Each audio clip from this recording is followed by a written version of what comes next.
I didn't really have a. I know your hazing is probably nothing compared to the communist. Yeah, you're right. You're right. Yeah. When the communists beat me up, that was pretty rough. Here it was not really to beat me up and hurt me. It was just to welcome to the teams and also teach me a lesson sometimes. But I remember when I checked in the teams, it was before the women were checking in. We didn't have any women in the SEAL teams. So it was like support side, right? Yeah, even on support side, because when I checked in, there was the transition when we started getting women in support, and there was like big changes coming in. We had problems with the girls. We had the big problems, like with the balls hanging out and shit. We had UDTs, there's no underwear. They're like, I'm looking at bubble gum hanging out. This couldn't possibly turn out bad. Yeah, you know what? I don't wear underwear size buds. I never do. We don't. Commando. We call that commando. By the way. The issue as those running shorts, they were like very short, skimpy shorts, good to run with. But sometimes the inside part, the rubber band breaks out, and your whole balls falls out. So I remember we were sitting up there, and my balls comes out, and somebody else has to. Your old and balls. next thing they have the next thing they have a whole team. Say, okay, guys, we are getting new running shorts, blah blah blah. Next week we got the fucking running shorts up to our fucking knees. Run fucking 10 miles in that fucking shit. So that's cool. But when I check in the teams, I remember the first thing you want to present yourself the best way you can. They tell you, well, you dress blues, you're clean, the best hat and everything. So I show up a fucking pristine uniform as far as I could. Well, next thing fucking 20 minutes later, I'm doing the whole PR team, and on the pull-up bar with my uniform, doing the push-ups. Welcome to the team, running with my fucking. Glad you showed up in your dress blues. Shining shoes, fucking 3 miles and shit. So I remember that, and there was a tradition in SEAL Team 2 at that time.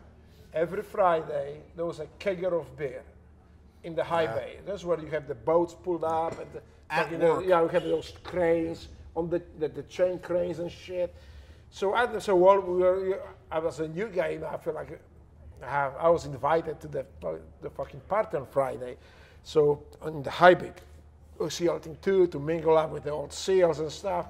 Well, I didn't know at the time the new guys were not there to actually mingle up and drink with the old guys. They were there for amusement of the old guys. So next thing I'm hanging up on the fucking chain, being hoisted up to the fucking high bay, upside down like a bat, taped up. And not only me, but some of the new guys. And once every while, they lower you out, they fucking stick the pipe in your mouth, and here is the beer, fucking you drink as much as you can. So I was upside down trying to drink this shit, and then they hoist you up back again, But it was nothing rough. It was just more like a welcome to the teams. Yeah. And if you fuck up, there was at that time, there was no problem to get the older guy getting you behind the Connex box and beating shit out of you to teach you a lesson. And it worked. And I applied that method. Which I learned doesn't work so well in the civilian world. Well, it does not. They don't appreciate that. They don't. But that for the civilian commercial world, industry. Civilian world, I always carrying the safety pants. So if you knock the guy out, that he can, we make sure he breathes.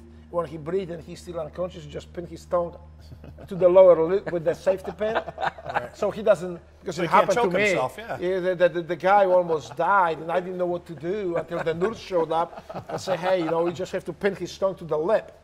And so that way, even if he's passed out, so I got the safety pin. I did. Like, so it's a liability thing, right? No kidding. I was carrying the safety pins with me, and I had to actually lucky to use quite a few times to pin the guy who was unconscious.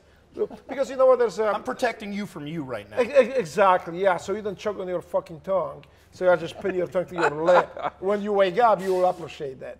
So it was a good time, and I was beat up, and I applied the same lesson to the younger guys, and they worked well, and there was no fuss about it. It was kind of rough, maybe for civilian world, but it's good in our world. But the fact is, if used properly, it's maybe the most valuable tool in our arsenal because it makes everybody part of the team. Yeah, but now just utter the word hazing. It's like, oh shit, don't even say that thing, No, I prefer to call it team building. Yeah, but again, it's been misused, and then they coin the term and they make that the bad thing, but it's not bad.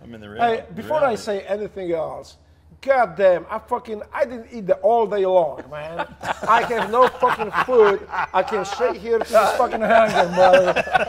I am so hungry. I could eat small child right now, man. I need the fucking food before I talk any more shit. You stay over here, buddy. You stay over here. All right, we'll transition on that. I offered you the sandwich. Yeah, but I want hot food, man. I'm the carnivore. I need meat. It's bacon. It's a fucking BLT, man. Yeah, but it's cold. I need hot shit. Oh, shit.